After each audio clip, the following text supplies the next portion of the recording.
दोस्तों, सरकार के संयुक्त सचिव के द्वारा सभी जिला शिक्षा पदाधिकारी को एक जेटेट नियमावली और सिलेबस के अनुरूप एक पत्र लिखा गया है, जो सोशल मीडिया में तेजी से वायरल भी है। उसमें जेटेट के एग्जाम के प्रारूप को भी दिखाया गया है। उसमें सिलेबस का जो सुझाव दिया हुआ है वो काफ़ी अच्छा है और लगभग सीटेट के एग्जाम जैसा ही है, बस केवल क्षेत्रीय भाषा और कंप्यूटर को छोड़कर। पर अभी अधूरा है। अधूरा इसलिए कि उसमें क्षेत्रीय और जनजातीय भाषा का सिलेबस स्पष्ट नहीं किया गया है। हालांकि जब ये ऑफिशियल वेबसाइट पर आएगा तब हो सकता है कि उसकी भी सिलेबस जारी हो। वो सब तो ठीक है, लेकिन मैं बहुत ही भारी मन से यह वीडियो बना रहा हूँ। दुख इस बात का है कि आज से लगभग 1 साल पहले हम लोगों ने झारखंड टीचर का एग्ज़ाम दिया था, वो भी दो दो तीन तीन बार जाकर। सब कुछ अच्छा जा रहा था, हम लोगों के नंबर भी अच्छे आ रहे थे। सभी के घर वालों को पूरा भरोसा भी था कि इस बार मेरा बच्चा का सिलेक्शन हो ही जाएगा।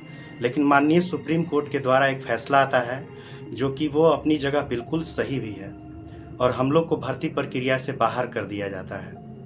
हम लोग यानी जो सीटेट पास अभ्यर्थी हैं उनको। कारण सबको पता है, मैं उसमें नहीं जाना चाहता, लेकिन हमें तो अपनों ने ही इस भर्ती प्रक्रिया से शुरू से ही बाहर कर दिया था, तो दूसरों को क्या कहें। काश जब विज्ञापन निकल रहा था उसी वक्त हम लोग को भी उसी समय अलाउ कर दिया जाता है, आज हम लोग का भी भविष्य सुरक्षित हो जाता है। आखिर सीटेट वाला ही पैटर्न तो देखने को मिल रहा है जो पत्र में दिया गया है जेटेट के एग्जाम के लिए।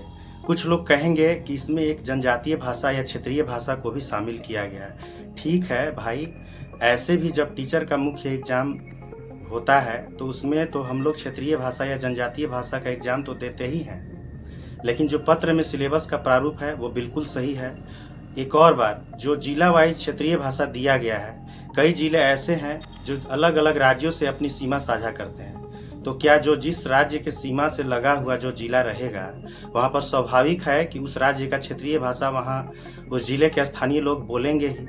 उदाहरण के लिए पलामू जिला है जो बिहार राज्य की सीमा को साझा करता है, तो वहाँ के लोग तो मगही भाषा बोलेंगे ही, क्योंकि यहाँ इस जिले के 1932 खतियानी या इससे पहले भी वाले लोग भी इसी भाषा में पले बढ़े हैं, तो वो भाषा वहाँ बोलेंगे ही।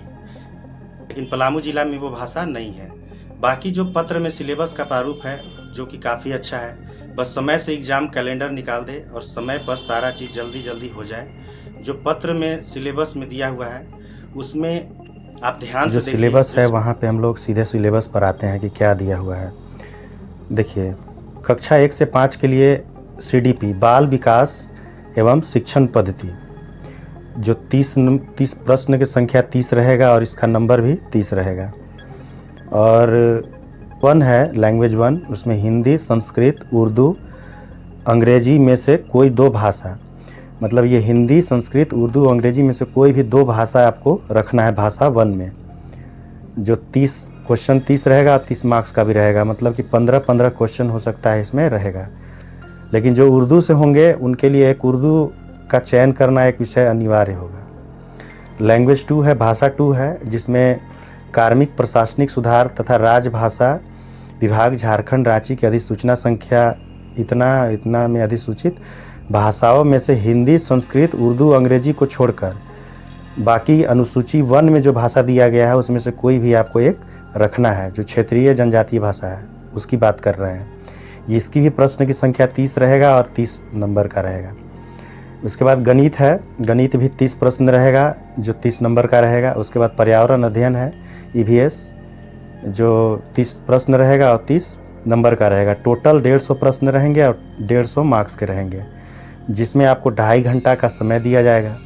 इसी तरह से 6 to 8 का भी सिलेबस है, जो आपको जिसमें आपका देखने को मिलेगा CDP वही बाल विकास शिक्षण पद्धति जो 30 नंबर का है और 30 प्रश्न भी रहेंगे। और भाषा 1 में वही हिंदी, संस्कृत, उर्दू, अंग्रेजी में से कोई 2 रखना है, और यदि उर्दू से आप करना चाह रहे हैं तो एक भाषा उर्दू रखना अनिवार्य होगा। जो 30 प्रश्न इसमें भी आएंगे और 30 मार्क्स भी रहेंगे, जो कि कोई 2 भाषा रखिएगा तो 15-15 हो सकता है कि रहेगा। भाषा 2 में वही आपका जो जनजातीय और क्षेत्रीय भाषा है उससे 30 प्रश्न रहेंगे 30 मार्क्स के। और एक है गणित एवं विज्ञान शिक्षक के लिए, गणित एवं विज्ञान से संबंधित प्रश्न जो रहेगा वो 50 रहेगा और 50 मार्क्स का भी रहेगा। और 10 नंबर का जो अलग सीटेट से जो अलग दिख रहा है वो 10 नंबर का इसमें कंप्यूटर को ऐड किया गया है, जो 10 मार्क्स का भी है। और इसी तरह यदि सामाजिक विज्ञान शिक्षण के लिए आप देखेंगे, सामाजिक विज्ञान शिक्षा के लिए तो समाज अध्ययन से संबंधित प्रश्न जो रहेगा वो 50 प्रश्न रहेगा, 50 नंबर का भी रहेगा। और कंप्यूटर की सामान्य जानकारी जो 10 प्रश्न रहेगा, 10 नंबर का रहेगा। और जो भाषा शिक्षक हैं और अन्य शिक्षक, उनके लिए भी यही जो 4 नंबर जो दिख रहा है, इसमें से ए और बी दोनों में से कोई में से आप चूज कर सकते हैं। इसमें टोटल 150 प्रश्न रहेंगे और 150 मार्क्स के रहेंगे। इसके लिए भी 2.5 घंटा आपको समय दिया जाएगा। तो बिल्कुल ये सीटेट के सिलेबस जैसा ही है, बस केवल अंतर बस जनजातीय और क्षेत्रीय भाषा और एक कंप्यूटर को इसमें नया ऐड किया गया है, बस वही अंतर है। बाकी इसमें इसी तरह से इसका ये मार्क्स हैं, आप देख सकते हैं। और इसमें जो पासिंग वाला जो मार्क्स है वो अगर आप जनरल से हैं या EWS से हैं तो 60% मार्क्स आपको लाना पड़ेगा।